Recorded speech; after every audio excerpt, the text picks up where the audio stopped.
Olá a todos, eu sou o Fábio Souza. Gostaria de apresentar para vocês agora um novo projeto que a Controle Acima está lançando. Muito em breve nós teremos aí uma plataforma EAD, onde nós traremos algumas aulas, alguns treinamentos, alguns cursos com conteúdos extremamente técnicos, principalmente voltados para a capacitação e o aprimoramento de profissionais de segurança do trabalho, profissionais de acesso por corda, profissionais de resgate industrial, resgate urbano, bombeiros, socorristas.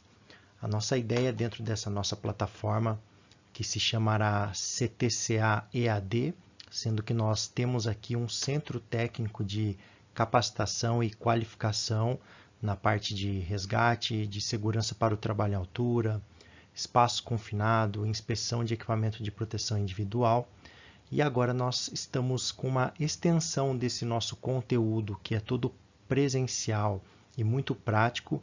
Nós estamos criando agora então um conteúdo de extensão para que a gente possa chegar em um maior nível de profissionais, numa maior quantidade de profissionais que desejam esse tipo de informação, que desejam esse tipo de treinamento, onde nós conseguimos, de uma forma permitida, em treinamentos que não envolvem parte prática, então usando aí como base os novos requisitos da norma regulamentadora número 1 e outras demais normas regulamentadoras, alguns treinamentos então a gente consegue levar na forma totalmente EAD, uma forma que a gente consegue então atingir um maior público e a gente consegue chegar ainda mais longe com esse tipo de treinamento.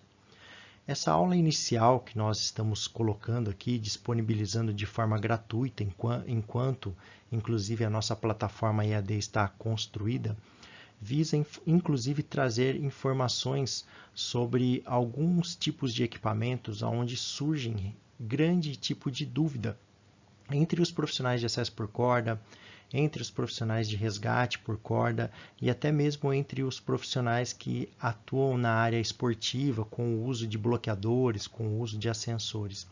Então nós montamos inicialmente aqui uma aula técnica de um conteúdo que merece bastante cuidado, merece bastante atenção e nós estamos disponibilizando para que vocês conheçam de certa forma como é que nós iremos atuar dentro da nossa plataforma EAD, o tipo de conteúdo que a gente busca e levar para esses tipos de profissionais e esse diferencial que então a Controle Acima começa a trazer para o mercado brasileiro.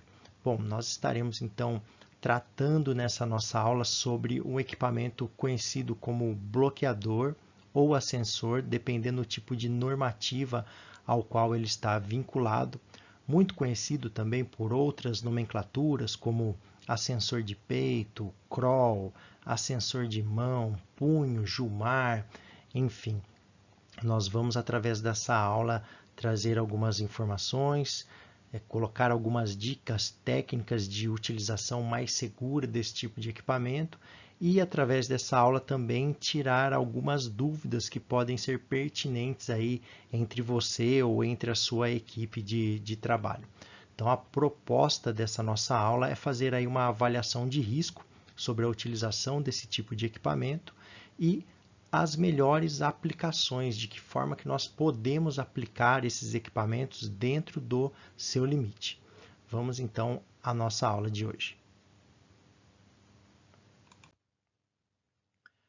Muito importante então, pessoal, nesse momento é que a gente consiga entender realmente quais são as funcionalidades, né? Onde é que nós aplicamos esse tipo de equipamento, o bloqueador de cordas ou o ascensor. Então ele basicamente ele é um dispositivo de ajuste na corda.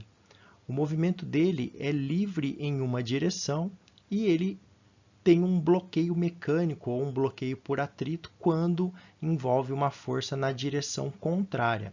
Essa é a funcionalidade básica desse tipo de equipamento, inclusive dentro das propostas dos requisitos nas normas nas quais esses equipamentos são testados e muitas vezes certificados. Então, a grande funcionalidade, seja um equipamento dentado ou seja um equipamento de castanha não dentada, a grande funcionalidade desse tipo de equipamento é correr livre num sentido, geralmente no sentido da ancoragem, onde nós estamos movimentando esse equipamento, ou no sentido de uma vítima, e quando então nós exercemos aí uma força contrária ao primeiro movimento, a tendência é que esse equipamento ele crie um bloqueio mecânico na corda na qual ele está correndo. Quais são as aplicações? É claro que, de acordo com o seu protocolo, de acordo com o seu nível de treinamento, de acordo com o tipo de atividade que você exerce, se ela está dentro do acesso por corda, até mesmo dentro da própria associação na qual você se certificou em acesso por corda, se você é um bombeiro militar, se você é um bombeiro civil, se você é um profissional de segurança do trabalho ou se você está dentro agora do resgate técnico industrial, essas aplicações elas podem variar. Mas é importante que a gente entenda sobre essas aplicações até de acordo com a forma com a qual esse equipamento ele é testado. Então, quais são as principais aplicações de um bloqueador de corda ou de um ascensor? Ele faz um bloqueio mecânico de movimento, como nós já comentamos na aula anterior.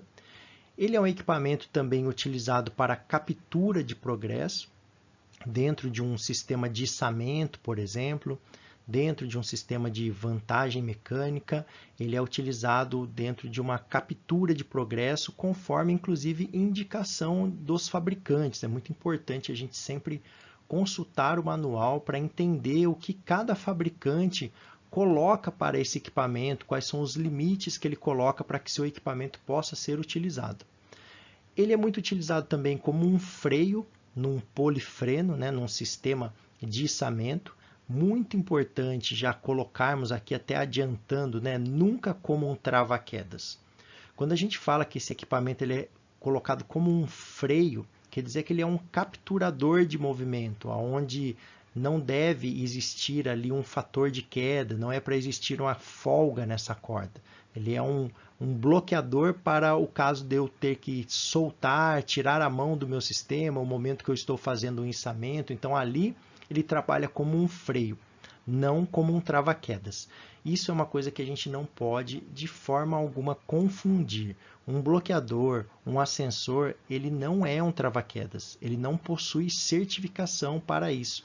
Apesar de acordo com o tipo de norma na qual ele foi testado e certificado, existe teste de queda para esse tipo de equipamento, mas é um teste de queda que a gente precisa entender que é um teste de queda onde é previsto que ele vai danificar a corda, que ele pode romper a capa da corda, mas ele não pode deixar a corda escapar do sistema, ou seja, ele chega a danificar a capa, ele pode danificar parte da alma, inclusive da corda, mas ele não pode deixar a corda ser rompida totalmente.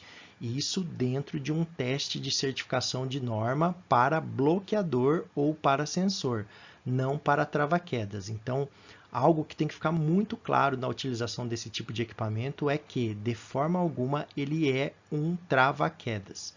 E ele também é utilizado muito como um ascensor, claro, quando nós estamos fazendo aí uma progressão por cordas, quando nós estamos subindo na vertical numa corda ou numa diagonal, então sim, esse equipamento ele é utilizado nesse momento como um ascensor. Aqui nós estamos então falando das principais aplicações que esse equipamento tem, inclusive previsto em grande parte dos manuais de instrução desse tipo de equipamento. Seguindo, e muito importante, nós precisamos entender, então, quais são as normas possíveis de requisitos mínimos no qual esse tipo de equipamento é construído, é testado e serve como requisito para um processo de certificação. Nós temos, então, algumas normas muito importantes que tratam do bloqueador de corda, muito conhecido dentro da norma como rope clamp, ou o ascensor. Lembrando que não existe norma no Brasil para esse tipo de equipamento. Um ascensor ou um bloqueador ele está classificado no Brasil, principalmente no anexo 1 da NR35, como um equipamento acessório. Inclusive, é uma grande falha colocar um tipo de equipamento desse como acessório, porque acaba não se dando o devido valor que um equipamento desse precisa de requisitos mínimos para ser utilizado.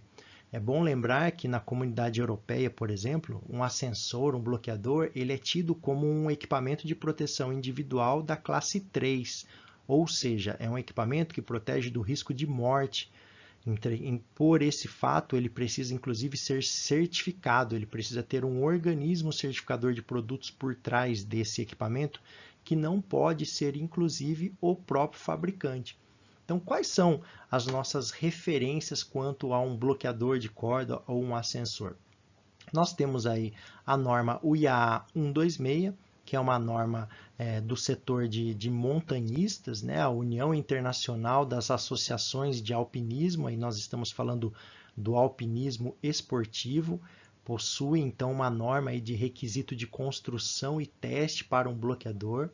A EN 567, que é uma norma também voltada para equipamentos de montanhismo, inclusive a EN 567 e a UIAA 126 são normas muito semelhantes quanto aos seus requisitos de construção e teste. Temos a EN 12841 no tipo B, onde ele classifica dentro dessa norma equipamentos para ascensão por cordas dentro do alpinismo industrial, a EN 12841. A NFPA 1983, quando nós estamos falando aí dos Estados Unidos, principalmente voltado para os bombeiros americanos, né? NFPA, que é uma associação de bombeiros americanos. Nós temos a norma NFPA 1983, que agora está inclusive dentro da norma NFPA 2500, aonde nós temos aí o requisito e teste para construção de diversos tipos de equipamentos utilizados em resgate. E dentro dessa norma nós temos os requisitos para os ascensores e os bloqueadores de corda. Inclusive a NFPA 1983 é a única norma que separa muito bem o equipamento com castanha e o equipamento dentado. Temos também uma outra norma muito importante de referência para esse tipo de equipamento, que é a EAC-TP 019/2011. Esse aqui é o Código de Equipamento de Proteção Individual da região da Eurásia, onde está um grande mercado voltado para a parte de resgate, que é o mercado russo. Então, essa norma ela vai trazer os requisitos aí para que um construtor, um fabricante de um equipamento, faça os testes e coloque em comércio esse tipo de equipamento nessa região. Muito importante agora nós salientarmos que não basta um equipamento desse estar marcado simplesmente EN 567. Uma vez que esse equipamento ele é considerado um equipamento de proteção individual naquela região do mundo, né, na comunidade europeia, obrigatoriamente ele tem que ter um organismo certificador. Então, para que esse equipamento realmente seja válido, para que realmente ele esteja dentro dos requisitos e padrões mínimos, o fabricante, para que ele possa marcar EN 567 ou EN 12841, obrigatoriamente ele tem que ter um CE, que é conforme a especificação, né, dessa norma europeia, a 567 ou a 12841, e junto desse CE nós temos que ter um código, por exemplo, né, podemos ver lá um equipamento marcado 0082, caneta aqui não ficou muito bem, 0082, que aí significa que é organismo certificador de produto da França. Então tem que ser algum organismo certificador de produto dentro da comunidade europeia para emitir um CE. Então nós teremos aí o mercado francês, a República Tcheca, a Alemanha, a Inglaterra, que não faz mais parte da comunidade europeia. Agora nós temos uma outra certificação, né, para o mercado da Inglaterra, que é o KCA. Então as normas ainda utilizadas lá pela Inglaterra, apesar deles terem saído da comunidade europeia, eles ainda utilizam as mesmas normas EN, porém agora o organismo certificador de produto ele não faz mais parte da comunidade europeia. O equipamento, para ser revendido dentro da Inglaterra, do Reino Unido, ele precisa ser certificado dentro de um organismo certificador de produto da Inglaterra. Então é fundamental que a gente observe essas informações. O meu equipamento ele precisa vir com a marcação da norma que ele segue, os requisitos dessa norma. Ele precisa ter o símbolo CE, dizendo que ele está conforme essa especificação. E quem faz essa conformidade de especificação não é o próprio fabricante. Quem faz isso é uma OCP, ou um OCP, um organismo certificador de produtos. Por isso, então, devem vir ali normalmente os 4 dígitos que vão caracterizar quem foi esse OCP.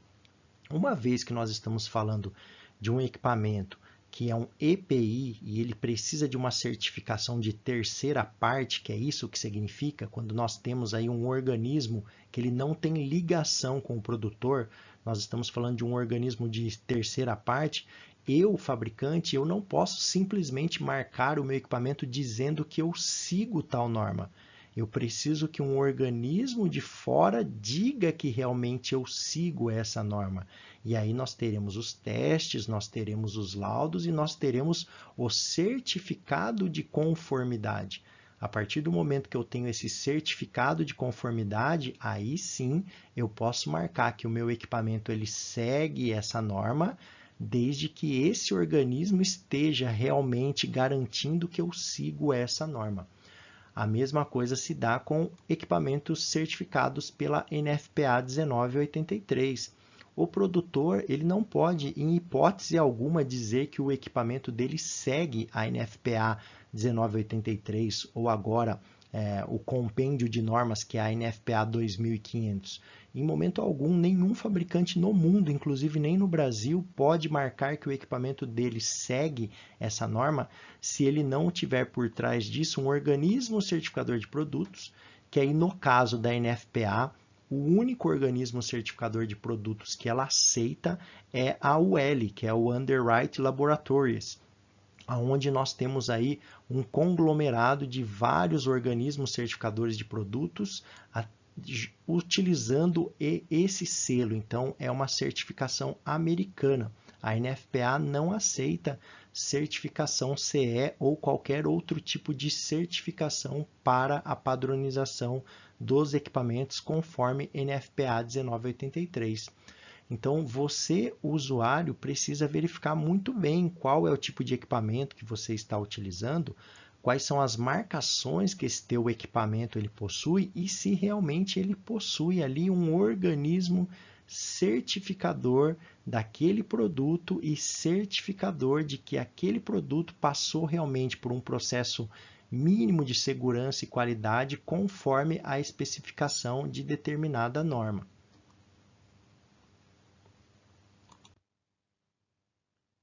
Então, algumas considerações que a gente precisa relembrar do que nós falamos até agora e do que a gente deve inserir aí para que a gente possa progredir nessas informações técnicas, nesse conteúdo que nós estamos trazendo para vocês, especificamente falando aí desse tipo de equipamento. Muito importante então, nós precisamos considerar as normas de ensaio e as certificações que esse equipamento passou para ver se realmente esse equipamento ele é um equipamento que segue essas normas e ele está devidamente certificado. Nós precisamos verificar, além disso, quais são as recomendações do fabricante. O que nós precisamos entender é que um equipamento que foi certificado conforme uma norma não significa que ele é um bom equipamento. Significa simplesmente que ele passou por um processo mínimo de especificação de uma norma e ele passou por um processo mínimo de certificação dentro de uma norma.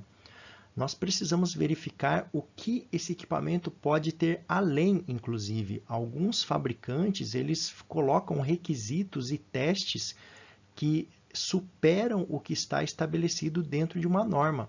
Então, a leitura de um manual de instrução, a verificação das informações disponíveis pelo fabricante desse equipamento são fundamentais para complementar a nossa avaliação de risco e a nossa melhor aplicação do tipo de uso desse equipamento. É fundamental, então, que a gente verifique o que realmente o fabricante está colocando ali, quais são as considerações. Nem sempre ou praticamente nunca uma norma técnica ela vai determinar para você qual é o tipo de utilização que esse equipamento pode ser feito? Ou quais são as formas, né, os tipos de utilização, em quais situações que eu posso empregar esse equipamento, de que maneira eu posso utilizar isso. Quem vai determinar essas coisas é o fabricante, e o fabricante fará isso através de um bom manual de instrução, ou na ausência desse bom manual de instrução, que ele traga essas informações de forma clara através dos seus meios de comunicação, através do seu site ou das suas redes sociais, enfim. É muito importante que a gente tire essas dúvidas de acordo com o equipamento que a gente está utilizando, de acordo com a marca que nós estamos utilizando e o modelo que nós estamos utilizando. Outra influência que pode existir aí na utilização desse equipamento são protocolos particulares. Então, nós podemos estar falando de um protocolo de um bombeiro militar, o protocolo de uma empresa que possui um grupo de bombeiros civis. Nós podemos estar falando de um protocolo de um grupo de espelho-socorro, por exemplo, que utiliza muito esse tipo de equipamento, um grupo de socorro de montanha, enfim, algumas determinações que às vezes não são nem colocadas pelos fabricantes, mas que são testadas extracurricularmente por uma equipe, por um centro de treinamento, ou por um grupamento, por uma associação de acesso por corda também, elas virão a agregar informações de limite de uso desse tipo de equipamento dentro daquela realidade. Então é fundamental que a gente entenda isso. Existem muitos conflitos quanto à utilização de um bloqueador, onde algumas vertentes dizem que um bloqueador dentado não pode ser utilizado em resgate, outras vertentes já utilizam bastante em resgate de acordo com o tipo de situação. Então é fundamental que, além disso, nós entendamos qual é o protocolo daquela equipe, daquela associação, daquela empresa usuária desse equipamento. Tudo isso trará informações a mais sobre a utilização ou não do tipo de equipamento. Além disso, o que nós vamos buscar para entender aí os riscos que esse equipamento ele pode trazer ou as melhores utilizações que nós podemos ter com esse equipamento é relativo à carga de ruptura, a carga mínima de ruptura desse equipamento, a carga limite de trabalho e a carga segura de trabalho. Muito importante, dificilmente vocês vão encontrar a marcação em um bloqueador de corda ou em um ascensor de carga mínima de ruptura. As pessoas confundem demais as marcações quando verificam, na grande maioria, marcado lá 4 kN no equipamento e eles acreditam que lá é a carga mínima de ruptura. E não é. Aquilo lá é uma carga limite de trabalho pensando em outro tipo de situação, que seria o risco de rasgar a capa de uma corda.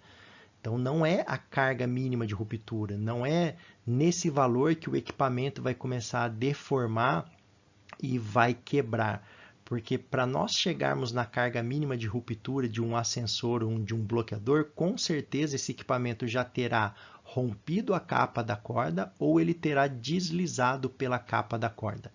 Então, os valores que vem marcados nesse equipamento não são referentes à carga mínima de ruptura. Eles estão ligados com cargas limites de trabalho, pensando na segurança de utilização desse equipamento. Outra informação fundamental que a gente precisa buscar, nós vamos falar daqui a pouco, é quanto à diferença dessa carga limite de trabalho em relação à bitola da corda que você está utilizando. Então, aquele valor que está marcado no equipamento não necessariamente é o valor limite para baixo ou para cima. Essas informações normalmente estarão nas descrições técnicas dos fabricantes. Nós traremos alguns exemplos aqui nos próximos slides. E a carga segura de trabalho, né? A carga de segurança de trabalho. A carga de segurança ou a carga segura de trabalho, quem vai determinar não é o fabricante. O fabricante ele faz cálculos dentro de um fator de design. Mas quando nós falamos de carga segura ou carga de segurança de trabalho para o uso daquele equipamento, isso é determinado pelo usuário, pela empresa usuária ou pela associação usuária, pelo protocolo estabelecido por esse nicho. Quando nós falamos de carga segura de trabalho, significa que nós aplicamos um fator de segurança na utilização daquele equipamento baseado ou na carga mínima de ruptura ou baseado na carga limite de trabalho que foi estabelecido pelo fabricante. Então, muitas vezes o fabricante ele pode até permitir que aquele equipamento seja utilizado num determinado valor, mas eu, dentro do meu protocolo, eu posso ser mais restritivo e eu posso estabelecer ali uma carga de segurança que esteja, inclusive, abaixo do que o próprio fabricante já estipulou. Então, existem algumas diretrizes que a gente precisa entender e seguir de acordo com o ambiente onde nós estamos utilizando esse equipamento.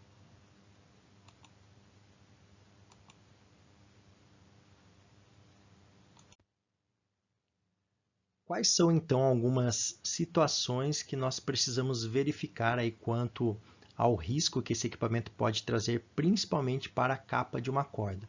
Quanto à aplicação da vantagem mecânica, de que forma que eu aplico essa vantagem mecânica, quanto de vantagem mecânica que está sendo aplicada com esse bloqueador fazendo a captura de progresso e quantas pessoas podem puxar esse sistema. Nós precisamos entender esses protocolos para garantir a segurança na utilização desse tipo de equipamento. Ainda, algumas considerações que nós precisamos fazer sobre isso é quanto à capa da corda, que vai ser a primeira prejudicada quando nós utilizamos esse tipo de equipamento, principalmente quando nós falamos de equipamentos dentados, nós precisamos entender até que limite que não haverá prejuízo para a capa da corda quando nós utilizamos um equipamento dentado. Uma outra situação de risco que pode haver na utilização desse tipo de equipamento é a torção da placa. Então, são forças triaxiais sendo utilizadas nesse equipamento. São forças de torção na utilização desse equipamento que podem levar ao dano nesse equipamento, ao dano na sua estrutura e inclusive no desalinhamento aqui da came dentada, que pode levar também ao aumento do risco do rasgo de uma capa de uma corda. Outro fundamento importante que nós precisamos entender para determinar a segurança desse tipo de equipamento é o mecanismo da came. Então, primeiro, a grande diferenciação que nós fazemos nesse tipo de equipamento. É uma came dentada ou é uma came de castanha, uma came não dentada? Aqui nós já teremos diferenças aí no limite de utilização e no risco que o equipamento pode trazer. Quando nós chegamos na ideia do que aparentemente é o mais perigoso, que seria o dentado, nós precisamos entender que mesmo dentro de equipamentos dentados existem diferenças. Existem diferenças de construção desses dentes. Alguns fabricantes possuem dentes mais pontiagudos, que eles agarram mais a corda e, consequentemente, eles rasgam com mais facilidade a capa de uma corda. Alguns fabricantes possuem esses dentes mais arredondados, consequentemente, reduz o risco de rasgar a capa dessa corda. Alguns fabricantes têm os dentes todos muito bem alinhados em uma sequência igual, o que melhora muito esse desempenho. Outros fabricantes possuem dentes totalmente desalinhados, o que leva a que esse equipamento ele grude mais fácil na corda e, consequentemente, ele rasgue com mais facilidade essa corda. Então, para algumas aplicações, é mais interessante que ele agarre melhor a corda, por exemplo, numa movimentação mais rápida, onde eu desejo que esse meu equipamento não escape e ele me dê aí uma boa vantagem numa ascensão mais rápida, mas por outro motivo, se eu estou pensando no tracionamento de uma corda, no tracionamento de uma tirolesa ou no tracionamento de um sistema de vantagem mecânica, talvez esse tipo de construção não seja mais interessante. Preciso verificar também nessa came dentada o sulco que é aberto nessa região aqui, no meio dessa região aqui existe um sulco, que esse sulco é justamente para que quando entra gelo, quando entra terra, quando entra algum tipo de sujeira, que ela não fique acumulada aqui, que ela escape do meu equipamento e, consequentemente, o meu equipamento ele atue de forma melhor. Então, eu também preciso verificar qual é o tamanho dessa abertura que tem aqui, qual é a largura dessa abertura de acordo com a utilização que eu quero, de acordo com a eficiência que eu quero. Uma outra situação de consideração que nós precisamos entender e avaliar sobre o nosso equipamento, sobre o uso desse nosso equipamento, é o engate do mosquetão. se eu vou fazer o engate desse mosquetão aqui na parte de baixo, se eu vou fazer o engate desse mosquetão aqui na parte superior, se eu vou fazer o engate nas duas partes, de acordo com o ângulo que eu puxo esse equipamento. Então, haverá aí uma diferença entre esse tipo de engate que a gente vai fazer. Então, pensando aí em algumas considerações, isso é claro, vai variar muito de fabricante para fabricante. O fabricante, quando nós estamos falando desse ascensor completo, né, com a parte de empunhadura, normalmente então nós vamos ter aqui esse engate superior, que ele abraça as duas partes da placa do equipamento, e nós temos aqui o fabricante que ele vai ter pelo menos uma abertura aqui inferior. Alguns equipamentos já têm uma abertura maior aqui para que eu possa engatar 2 mosquetões de uma vez. Outros equipamentos, inclusive, vêm com essa abertura aqui central no equipamento para outros tipos de utilização.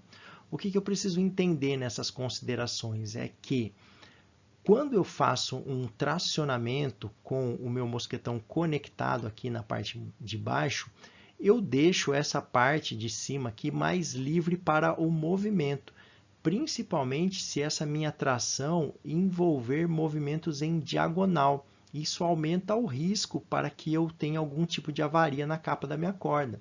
Alguns protocolos, inclusive de bombeiros, eles exigem que mesmo que você esteja fazendo a tração só na parte de baixo, que aqui tenha um mosquetão de segurança, abraçando a corda, passando aí, envolvendo as duas placas superiores do equipamento, para que você impeça ou minimize o risco desse equipamento ter um movimento aqui indevido com a cama, às vezes até por uma pressão menor de mola que existe aqui nesse equipamento, né? Nós temos uma mola aqui que ela faz o fechamento automático, e aí esse equipamento ele pode começar a ter movimentos indevidos e aumentar o risco de rasgar a capa de uma corda. Então eu preciso fazer essa avaliação. Eu quero preservar mais a minha corda, eu vou fazer um movimento de tração em diagonal, talvez içando uma carga ou até mesmo me movimentando por uma tirolesa em diagonal. Então é muito importante, inclusive, muitos manuais de instrução de bons equipamentos, eles vão colocar essa informação para que você insira um mosquetão aqui nessa parte de cima, envolvendo a corda, né, que está passando por aqui, para que você reduza esse risco do equipamento abrir e reduza também o risco de que ele faça movimentos indesejados e que você venha a danificar. Outra consideração importante, principalmente num sistema de içamento, quando esse equipamento aqui está invertido, ele está indo buscar a carga lá embaixo, se eu conecto o meu mosquetão aqui, nesse meu içamento eu tenho mais ou menos uma perda aí de uns 20 centímetros de altura. Talvez 20 centímetros de altura no içamento de uma carga, tirando de um espaço confinado, né, falando de uma vítima, podem fazer muita diferença para que eu retire totalmente essa vítima ou retire ela com qualidade de dentro desse espaço confinado, passando por uma boca de visita. Então, quando eu faço essa conexão aqui na parte de cima, pensando no equipamento invertido, eu tenho o ganho de altura nesse meu movimento de toda essa parte do bloqueador.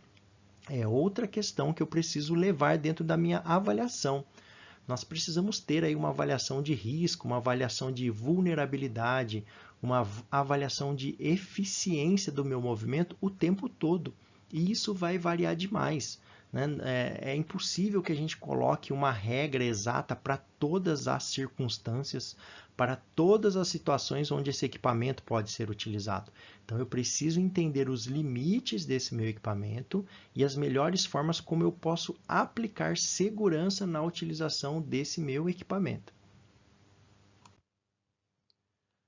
Outra situação fundamental que você precisa analisar na utilização de um bloqueador, seja ele um bloqueador de peito, seja ele um bloqueador de mão, seja ele um bloqueador de castanha, né? o famoso, aqui nesse caso, rope clamp ou bloqueador de corda, aqui o pessoal chama mais de ascensor de peito, ascensor de mão, e inclusive nesses tipos de mini bloqueadores, como o Duke da Kong, o Minu da Open Pass, todos eles passam pelas mesmas certificações. Se nós estamos falando de uma certificação de montanhismo, por exemplo, a EN 567, esses equipamentos não importa, eles vão passar pelos mesmos testes, pelos mesmos princípios, pelos mesmos requisitos mínimos e eles vão ser certificados todos iguais dentro daquela norma. Se nós estamos falando de uma EN 12841, não importa se ele é de peito, se ele é de mão, se ele é do tipo bloqueador de castanha ou se ele é de um mini bloqueador, eles são testados dentro dos mesmos requisitos.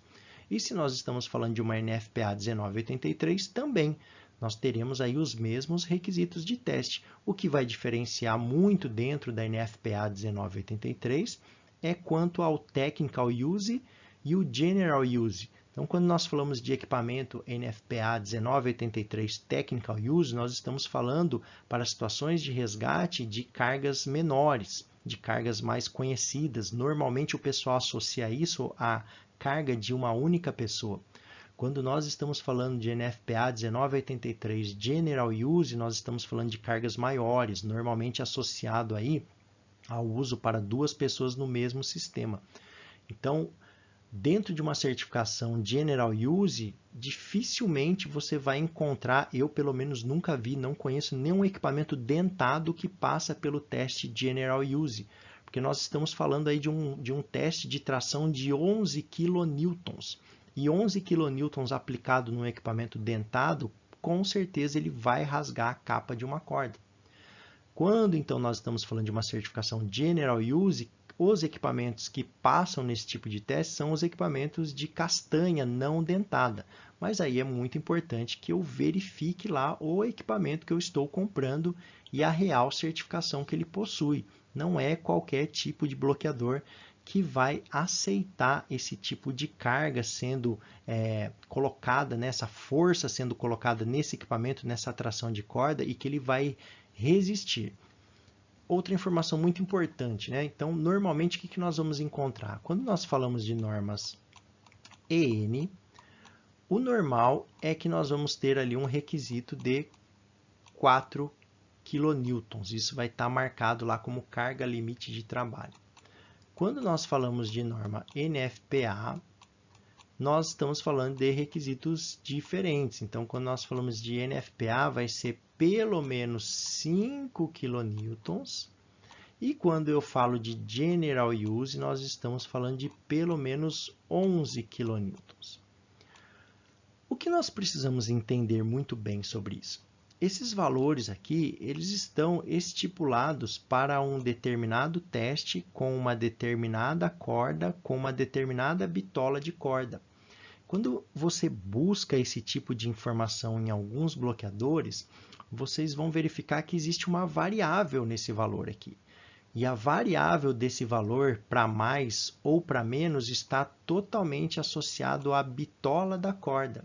Então, quando eu leio lá o limite do meu equipamento com 4 kN, por exemplo, isso pode significar que é de acordo com a maior bitola de corda que aquele equipamento aceita.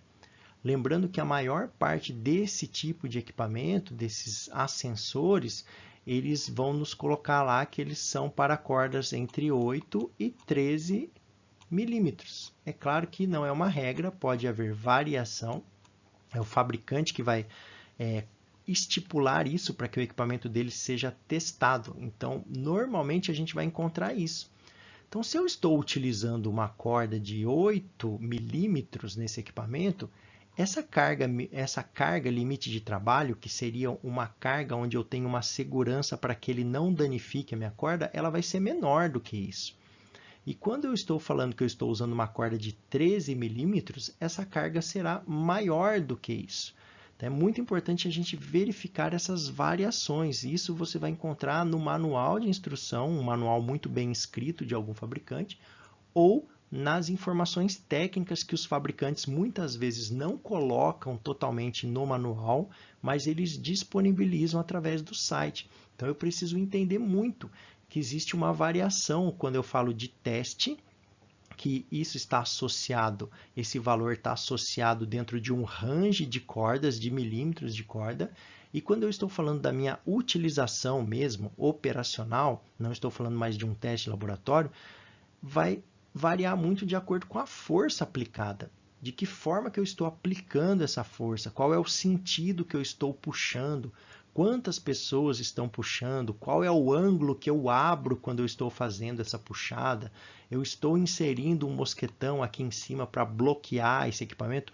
Isso vai variar demais na nossa análise de risco quando eu estiver utilizando o equipamento.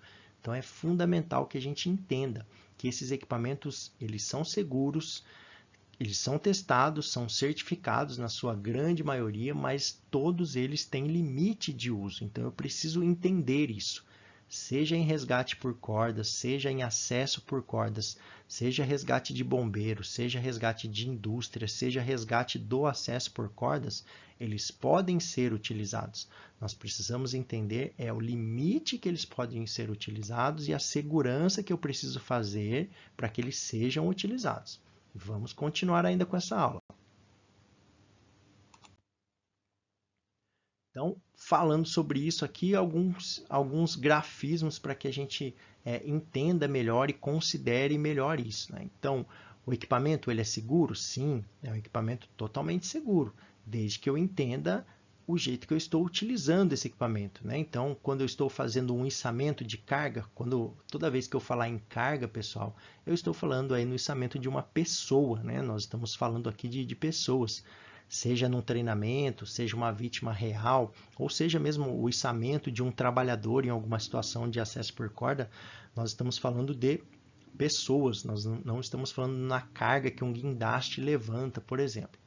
Então, a forma como que eu puxo essa corda, o meu posicionamento como eu puxo essa corda, a forma como eu passo o mosquetão, né? Existem algumas técnicas onde eu posso passar um mosquetão envolvendo aqui a parte de baixo e um mosquetão aqui envolvendo a parte de cima. O que eu estou fazendo aqui? Eu estou criando limites para que essa corda se mexa o mínimo possível nesses sentidos.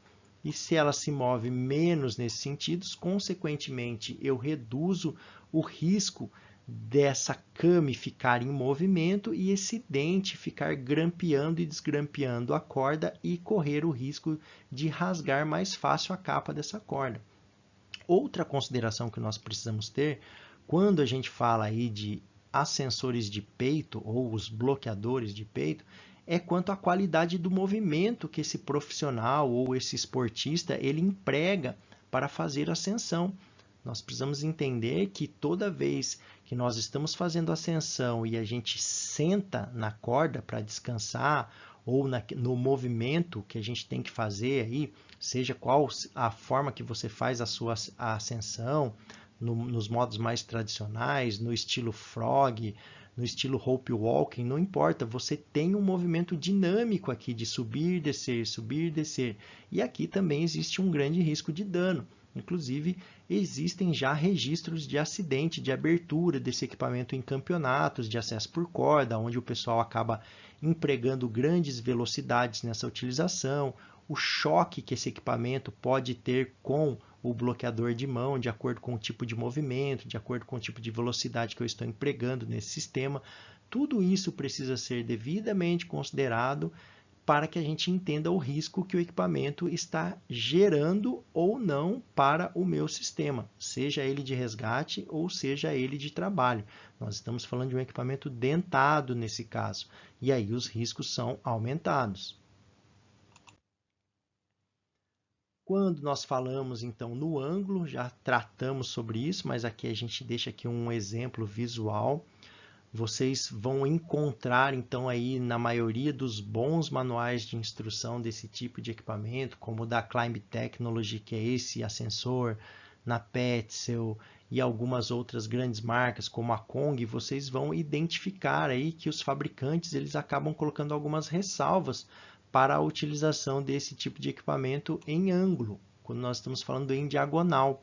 Não é que é proibido utilizar dessa forma. O que o fabricante vai nos alertar é que você precisa ter uma segurança aumentada nesse tipo de utilização e, em alguns casos, inclusive, com a indicação de emprego de um mosquetão aqui na parte de cima. mesmo que você esteja utilizando um mosquetão aqui na parte de baixo para fazer a sua tração principal, alguns fabricantes vão colocar aqui um mosquetão extra, a indicação de um mosquetão aqui extra para melhorar, para aumentar a segurança na utilização do seu equipamento.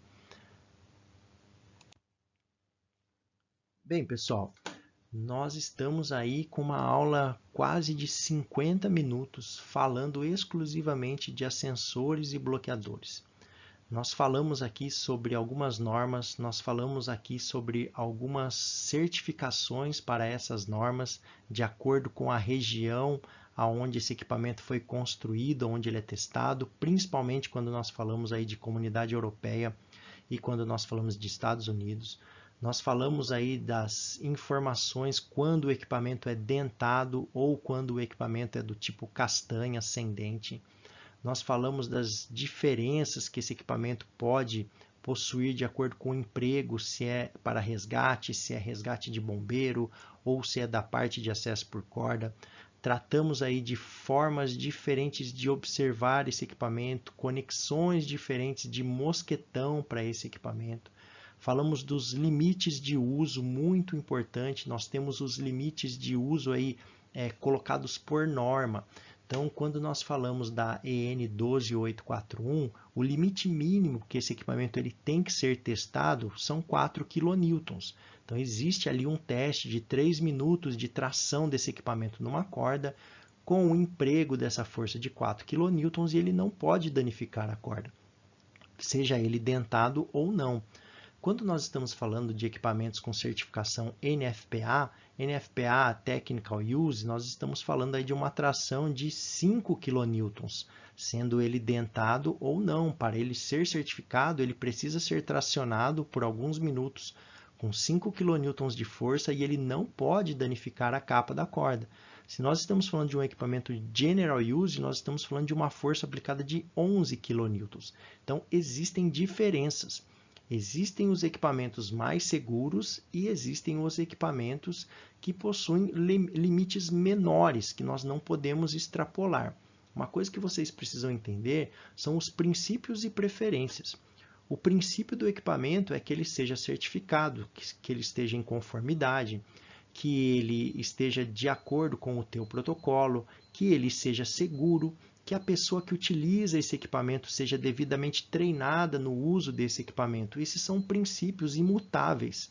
E nós temos as preferências, que são as formas que vocês vão utilizar esse equipamento, em que tipo de situação que você vai utilizar esse equipamento, se ele vai ser o teu freio num sistema de polifreno ou de polipasto, numa vantagem mecânica, se ele vai fazer a captura de um progresso, isso são as preferências. Então, é importante que você coloque sempre na sua cabeça tentar fugir dessas colocações que as pessoas fazem, principalmente em grupos, às vezes em instruções mal fundamentadas, onde o pessoal já é muito taxativo em falar não pode, não pode, não pode. Não é bem assim que as coisas funcionam. Os equipamentos eles possuem testes, eles possuem limites e eles possuem indicações do fabricante. Então, esses são os princípios. A preferência como você vai utilizar esse equipamento, ele deve ser sempre baseado nesses princípios de segurança. Mas não simplesmente falar, não, o equipamento dentado não pode ser utilizado em resgate de forma alguma. Isso é uma preferência equivocada, porque o equipamento ele é testado, inclusive quando o NFPA, ele é testado para equipes de resgate. Nós estamos falando aí de equipamentos, por exemplo, da EN 12841, que nós estamos pensando em princípios de resgate dentro do acesso por cordas. Então, eu não posso falar que um equipamento dentado ele não pode ser utilizado em resgate. Nós precisamos entender de que forma que esse equipamento vai ser utilizado numa situação de resgate. De que forma que esse equipamento vai ser colocado num sistema de polipasto, num sistema de polifreno. Então, são as preferências. E é muito importante, as preferências, elas variam demais, de acordo com a tua qualificação, o seu nível de conhecimento, o seu nível de entendimento, a situação onde você vai utilizar esse equipamento, quantas pessoas estão disponíveis para utilizar esse equipamento. Então, as preferências elas vão variar demais. Elas nunca serão iguais de equipes para equipes, de pessoas para pessoas. As preferências elas variam muito. O que nós não podemos deixar falhar, o que a gente não pode deixar variar são os princípios. E os princípios a gente deve buscar na base. A base está onde? No fabricante. Como esse fabricante construiu, como esse fabricante testou, como esse fabricante certificou dentro de uma norma e quais são as indicações de princípios de uso que esse fabricante estipula. Muito importante lembrar que nem todas as técnicas previstas de uso desse equipamento estarão dentro de um manual de instrução de um fabricante.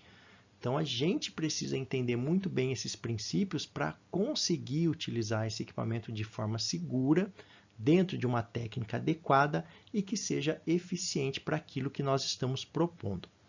É isso, pessoal. Essa é a nossa primeira aula aí do nosso universo do CTCA EAD.